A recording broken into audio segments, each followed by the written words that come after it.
Assalamualaikum warahmatullahi wabarakatuh.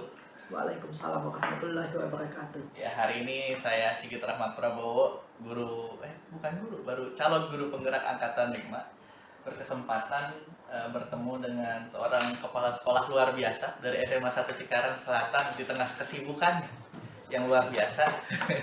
Masih berkenan menemui saya gitu, yang membantu saya memenuhi tanggung jawab saya sebagai calon guru penggerak. Nah, ini Ibu Gusmi Ciharni dari SMA N1 Cikarang Selatan. Luar biasa. Semangat. Ya, hari ini Ibu, saya akan membahas beberapa hal tentang yang kadang-kadang kan sekolah punya kebijakan kan, punya aturan. Dinas pendidikan punya aturan kadang-kadang untuk murid ataupun guru. Tapi terkadang-kadang tuh ada beberapa hal yang tidak bisa diselesaikan sesuai aturan kan. Misalnya ada ya kita sebut sajalah di sini ada seorang guru ya yang kemarin kan jatuh sakit ya Bu. Ya, tapi semangat ngajarnya luar biasa gitu. Tidak harus disebutkan siapa gitu. Tapi kasus ini sebenarnya sangat menyentuh gitu ya. Nah, misalnya seperti itu. Tapi di sisi lain kan guru ini kan istilahnya kan terhambat mengajarnya. Nah, itu kemarin kalau nggak salah tetap dipertahankan ya Bu. Nah itu menurut Ibu nih, menurut Ibu kok ini masih harus dipertahankan? Kenapa ya Bu? Oke. Ya Pak Sigit, nama panjangnya siapa Ibu, lupa ini nama panjangnya. Saya Sigit Rahmat Prabowo. Pak Sigit Rahmat Prabowo, calon guru penggerak dari SMA Negeri 1 Cikarang Selatan. Pada pagi ini mempertanyakan beberapa hal menyangkut tentang kondisi SMA Negeri 1 Cikarang Selatan, terutama ada salah seorang guru kita, yaitu Bu Enda. Beliau ini sangat luar biasa ya, semangatnya luar biasa, tanggung jawabnya luar biasa, kinerjanya luar biasa. Kemudian ini sebagai guru inspiratif buat teman-teman semuanya, karena di tengah keadaan beliau yang sakit, namun beliau merangkak ke sekolah, ibaratnya diantar oleh seorang putri beliau yang sangat luar biasa. Dengan kondisi sakit, beliau tetap tidak mau meninggalkan kewajibannya, tidak mau meninggalkan tugasnya yang sudah yang diberikan oleh pihak sekolah kepada beliau. Dengan penuh semangat, dengan penuh tanggung jawab, beliau tetap ke sekolah tanpa penyakit beliau itu menjadi halangan. Nah, ini salah satu seorang guru yang sangat luar biasa buat kita semuanya. Kita jadi malu, kita dengan kesempurnaan yang diberikan oleh Allah dan sehat, tapi tetap aja kadang-kadang malas dijadikan sebagai alasan untuk tidak menjalankan tugas sesuai dengan tanggung jawab. Nah, ini Bu Indah ini kenapa sekolah tetap mempertahankan beliau, tetap memberikan sebuah apresiasi kepada beliau, karena beliau adalah seorang guru yang luar biasa, guru yang inspiratif, guru yang bertanggung jawab, yang kinerjanya bagus. Kenapa Ibu katakan bagus? Karena dengan kondisi yang sangat terbatas, kesehatan yang terbatas, beliau masih aja semangat gitu. Kebetulan kemarin ada informasi dari Bu Pipit, beliau itu mau supervisi. 2 minggu sebelum supervisi ini dilaksanakan, beliau sudah mempersiapkan segala macam media pembelajaran yang berkaitan dengan kegiatan supervisi. Itu sangat luar biasa, jarang kita temukan. Nah, pada saat ini 2 hari yang lalu Ibu mendengarkan informasi beliau keadaan sakit, kemudian beliau tetap memaksakan diri untuk beraktivitas, kemudian beliau jatuh di kamar mandi atau di rumah ya. Ibu posisinya juga nggak tahu persis, apakah di kamar mandi, apakah di rumah gitu kan. Nah, sekarang beliau tengah menjalankan perawatan intensif secara tradisional di kampung halaman beliau. Kita doakan beliau cepat pulih kembali tanpa mengurangi semangat beliau untuk kembali beraktivitas. Kita bisa mendoakan, insya Allah nanti kalau beliau sudah sampai ke Bekasi, insya Allah kita bersama-sama menjemput beliau ke rumah beliau. Kita memberikan semangat, kita memberikan apresiasi yang sangat tinggi kepada beliau. Apresiasi itu bukan hanya diberikan dalam bentuk materi, tapi dalam bentuk silaturahmi ke rumah beliau. Itu apresiasi yang sangat luar biasa menurut Ibu. Jadi kalau Ibu secara pribadi menilai bawahan Ibu itu objektif tidak subjektif, jadi objektif dalam arti kalau kinerjanya baik itu apresiasi yang sangat luar biasa. Sukses dan majunya pendidikan ini adalah tergantung kepada bagaimana kita melaksanakan tugas itu dengan hati. Nah, Bu Endah ini Ibu lihat dan Ibu amati, emang hati beliau yang bekerja. Hati beliau yang bekerja, terpanggil, selalu jiwa beliau itu selalu terpanggil gitu. Dan pada umumnya anak-anak pada beliau itu sangat senang, sangat sayang. Pernah suatu ketika ibu melihat beliau dipopong atau dipeluk oleh anak, digotong ya, apa namanya istilahnya, dipapah oleh anak dari kelas menuju ruang guru setelah beliau menyelesaikan kegiatan pembelajaran di kelas. Nah, ibu tanya, ibu, ya bu, ibu saya antar ibu ke ruang guru gitu. Ya begitu, nak bagus nak. Ibu semakin dipeluk Ibu Endah itu oleh anak dia beserta didik. Itu luar biasa beliau, karena kasih sayang beliau ke anak-anak, anak-anak pun sebaliknya pada beliau. Nah, makanya Bu Endah mungkin termasuk salah satu guru yang inspiratif di SMA Negeri 1 Cikarang Selatan. Mudah-mudahan guru-guru muda, guru-guru yang baru lahir, maksud ibu apalagi P3K yang baru diangkat, itu silakan beliau jadikan sebagai panutan, beliau dijadikan sebagai guru inspiratif buat kalian semuanya. Mudah-mudahan kita bisa bekerja sama, saling bahu-bahu, apapun keadaan, apapun kondisi kita, kita adalah satu. Itu aja kemajuan kita bersama.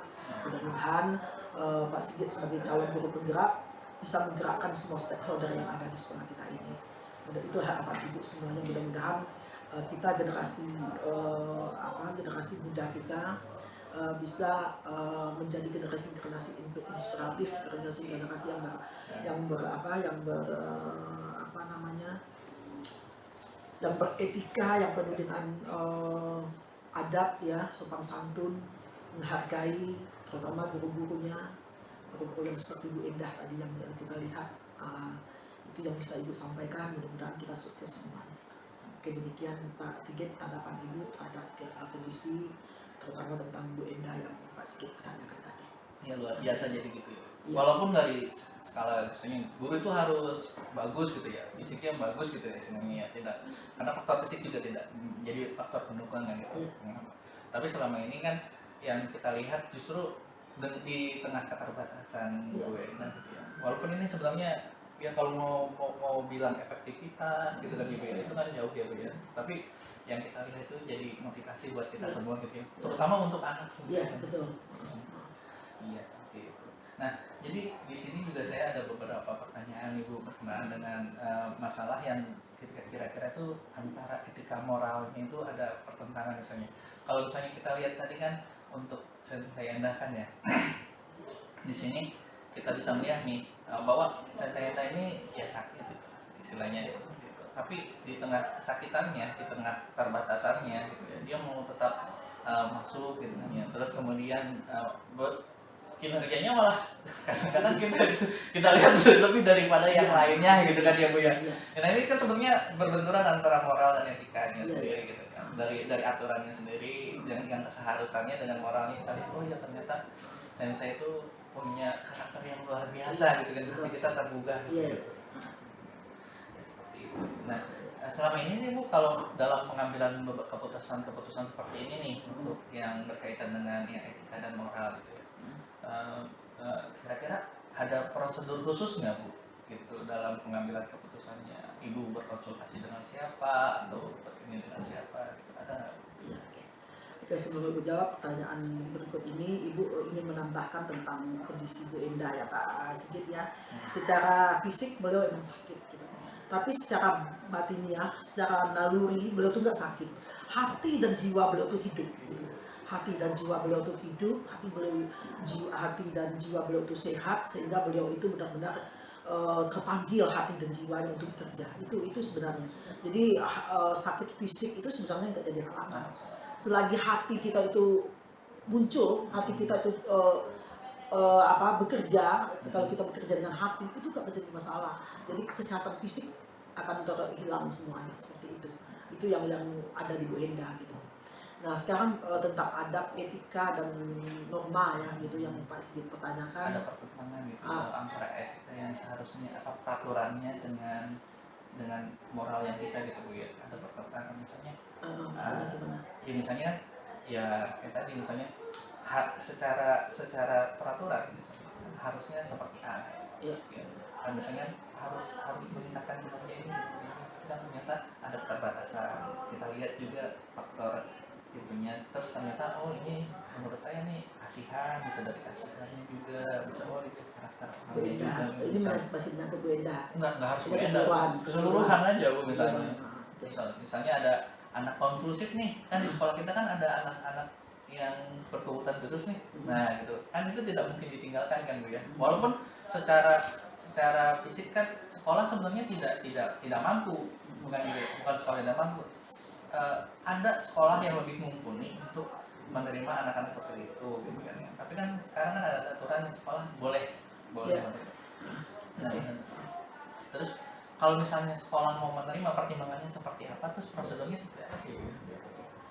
Nah sebenarnya siapapun anak ya apapun bagaimanapun kondisinya, kita berkewajiban untuk memfasilitasi, karena pendidikan itu adalah tanggung jawab kita ya, tanggung jawab kita pemerintah, tanggung jawab kita sekolah untuk memfasilitasi anak-anak, baik anak-anak yang normal maupun anak-anak yang berkebutuhan khusus. Nah sesuai dengan aturan ya, pemerintah kan mewajibkan untuk menerima anak apapun latar belakang kondisinya gitu kan.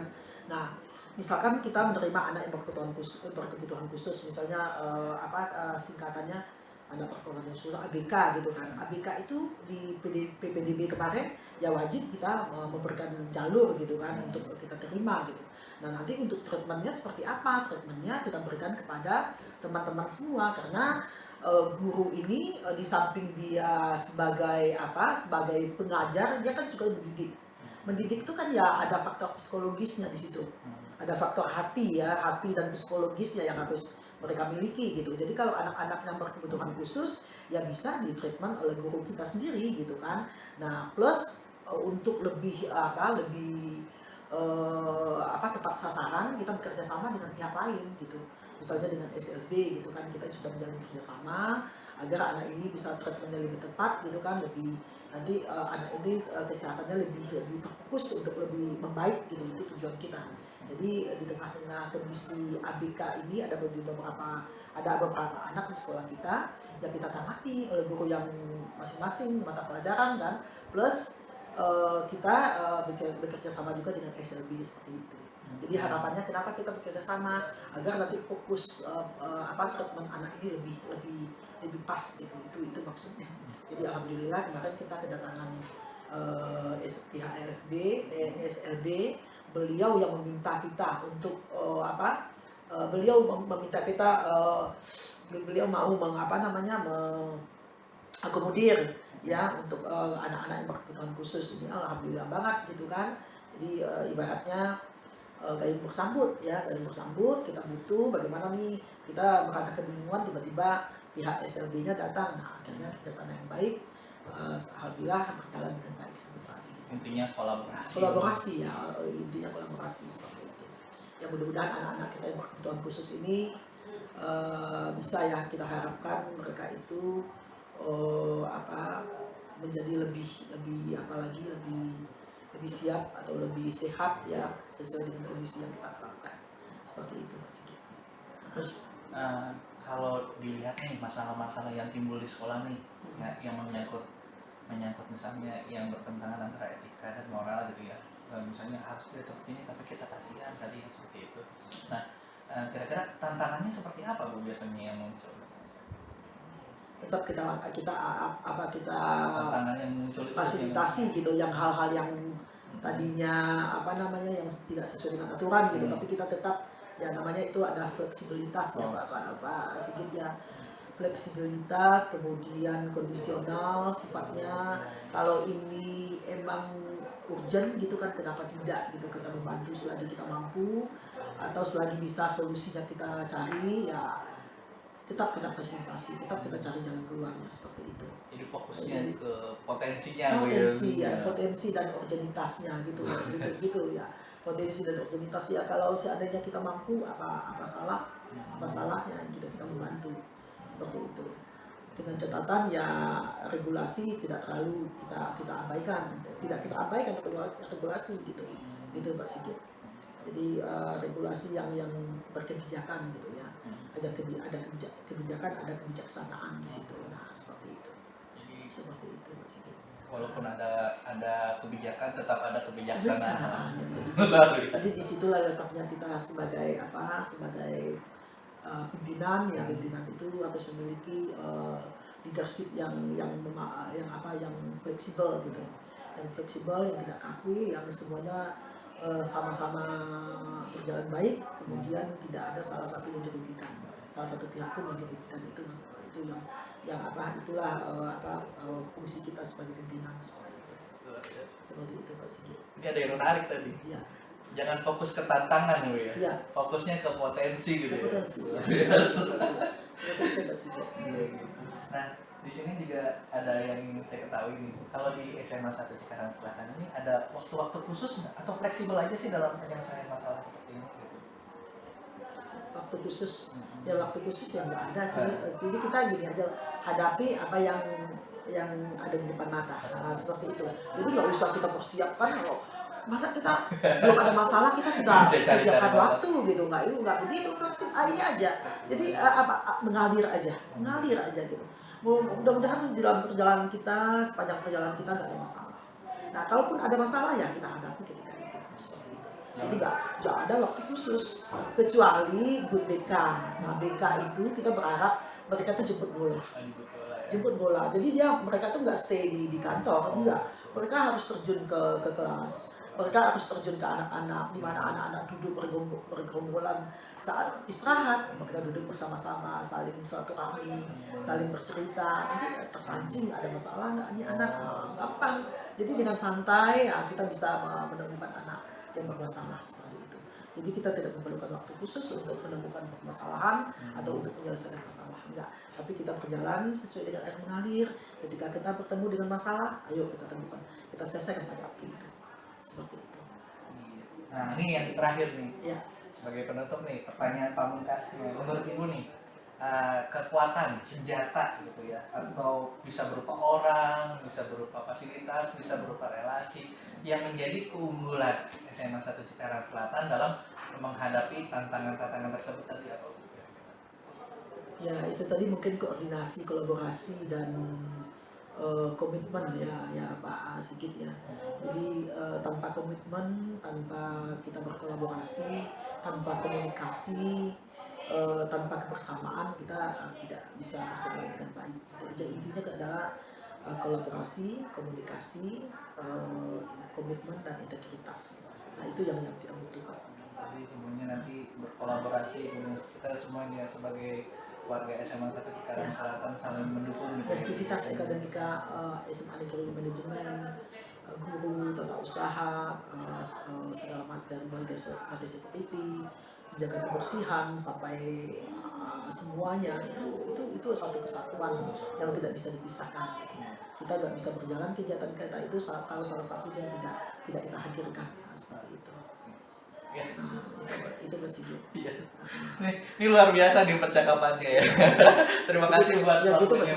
Jadi mudah-mudahan gini harapan Ibu, percakapan ini bukan hanya secara komunikasi kita aja, aplikasinya yang kita harapkan, perwujudannya yang kita harapkan. Kita wujudkan semua teknik, semua strategi kita dalam menghadapi berbagai permasalahan seperti itu. Jangan lip service aja gitu. Jadi ini kan Ibu diwawancara yang manis-manis, jadi enggak, kita apa adanya. Jadilah seperti kopi gitu. Kalau pahit ya katakan pahit gitu. Jadi jangan bermanis-manis, itu nggak bisa seperti itu. Nah itu jadi mudah-mudahan kegiatan calon guru penggerak ini benar-benar menjadi sebuah momentum untuk pendidikan lebih baik gitu Pak Sigit. Ya, salam ke teman-teman calon guru penggerak lainnya. Mudah-mudahan dengan adanya program guru penggerak ini benar-benar memajukan pendidikan Indonesia gitu. Melahirkan generasi-generasi yang unggul, beradab dan beretika. Jadi bukan ilmu aja tapi adab juga yang bisa lahir dari guru penggerak. Nah, itu yang dilakukan. Insyaallah. Seperti itu. Amin. Jadi bukan kita menggerakkan anak, menggerakkan semua SDM, semua sumber daya gitu kan.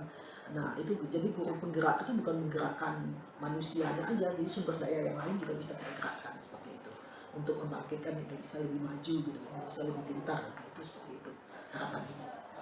Ya, salam ke Pak Kemendikbudnya seperti itu. Salam. Luar biasa.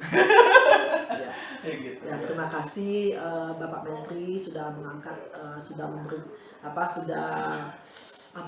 sudah melahirkan ya calon guru penggerak dari sekolah kami SMA Negeri 1 Cikarang Selatan, Kabupaten Bekasi, Provinsi Jawa Barat. Mudah-mudahan program guru penggerak ini benar-benar menjadikan momentum untuk kebangkitan pendidikan di Indonesia. Amin.